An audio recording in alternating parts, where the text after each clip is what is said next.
যমুনাৰ লগতে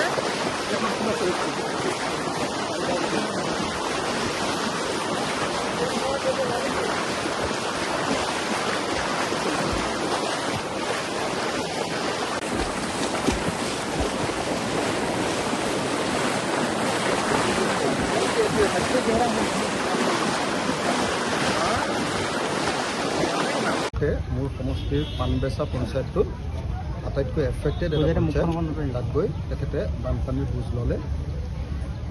দ্বিতীয় কথা, তেখেতে মোৰ লগত যাওঁতে মই যিহেতু একেখন গাড়ীতে গৈছিলোঁ, দৰিকা নদীৰ সমস্যাটো মই সম্পূৰ্ণৰূপে তেখেতক বুজাই দিবলৈ সক্ষম হ'লোঁ যে আমাৰ পানবেচা গোটেইখিনি আৰু আমাৰ কোঁৱৰপুৰ পানবেচা চববিলাক অঞ্চল যে চেৰেকাপাৰ সেই অঞ্চলবিলাক যে আঁচৰা মৌজা আৰু কোঁৱৰপুৰ মৌজা, এই দুইটা মৌজা যে আচলতে আমাৰ দৰিকা নদীৰ কাৰণে সম্পূৰ্ণৰূপে ইনাণ্ডেটেড হৈ থাকে, ডুবি থাকে, সেই কথাটো মই বুজাই দিলোঁ। আৰু IIT-য়ে যি 34 কোটি টকাৰ প্ৰজেক্ট দিছে, সেই প্ৰজেক্টটো তেওঁ মোক কৰি দিম বুলি কৈছে প্ৰথম কথা।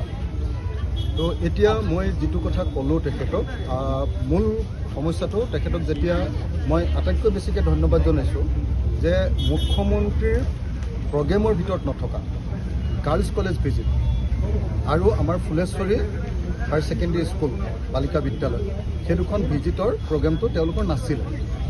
মই তেখেতক আজি ৰাতিপুৱা ৰিকুৱেষ্ট কৰিলোঁ যে আপুনি মোৰ লগত ফুলেশ্বৰী স্কুললৈ যাব লাগিব আৰু গাৰ্লছ কলেজৰ ছায়েন্স ষ্ট্ৰীমটো এবাৰ আপুনি চাই আহিব লাগিব, ছায়েন্স ডিপাৰ্টমেণ্টখিনি। তেওঁ লগে লগে সন্মতি প্ৰকাশ কৰিলে আৰু লগে লগে তেওঁ আমাৰ ডিচিক ক'লে আৰু কোৱাৰ কাৰণে আজি আটাইতকৈ আচৰিত কথা, অসমৰ ইতিহাসত চাগে প্ৰথম ঘটনা যে এজন মুখ্যমন্ত্ৰীয়ে কঁকাললৈকে হোৱা পানীত যেনেকৈ মই ডুবি আছিলোঁ, মই যেনেকৈ ঘূৰি আছিলোঁ, আজি মুখ্যমন্ত্ৰীও মোৰ লগতে আমি একেলগতে ফুলেশ্বৰী স্কুললৈ গুচি গ'লোঁ পানীত ডুবি। এইটো এটা খুব ভাল দিশ।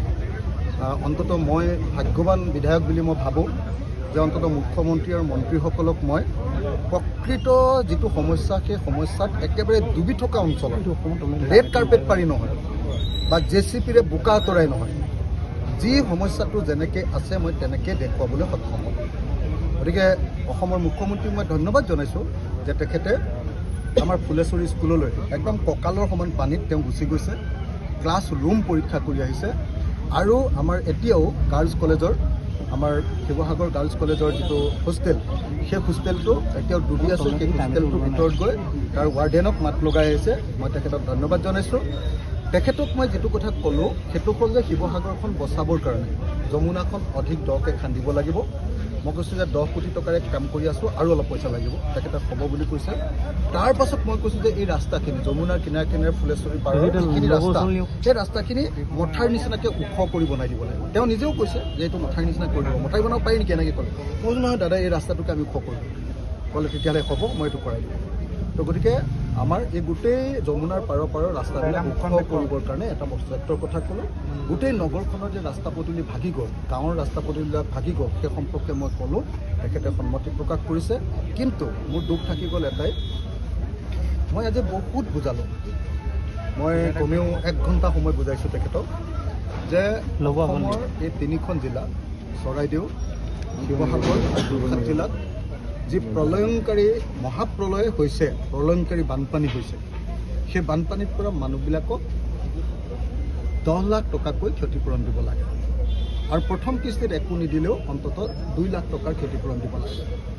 তেখেতক মই নাৱৰ গোটেই সময়খিনি, গাড়ীত যোৱাৰ গোটেই সময়খিনি, আকৌ এতিয়া খোজকাঢ়ি যোৱাৰ সময়খিনিতো, লাষ্ট গাড়ীত উঠিবৰ সময়ত য'ত ৰৈ আছিলোঁ, এতিয়া কথা পাতি আছিলোঁ, তাতো দাদা মোৰ এটাই ৰিকুৱেষ্ট, আপুনি নামানিলে সেইটো কৰি দিয়ক।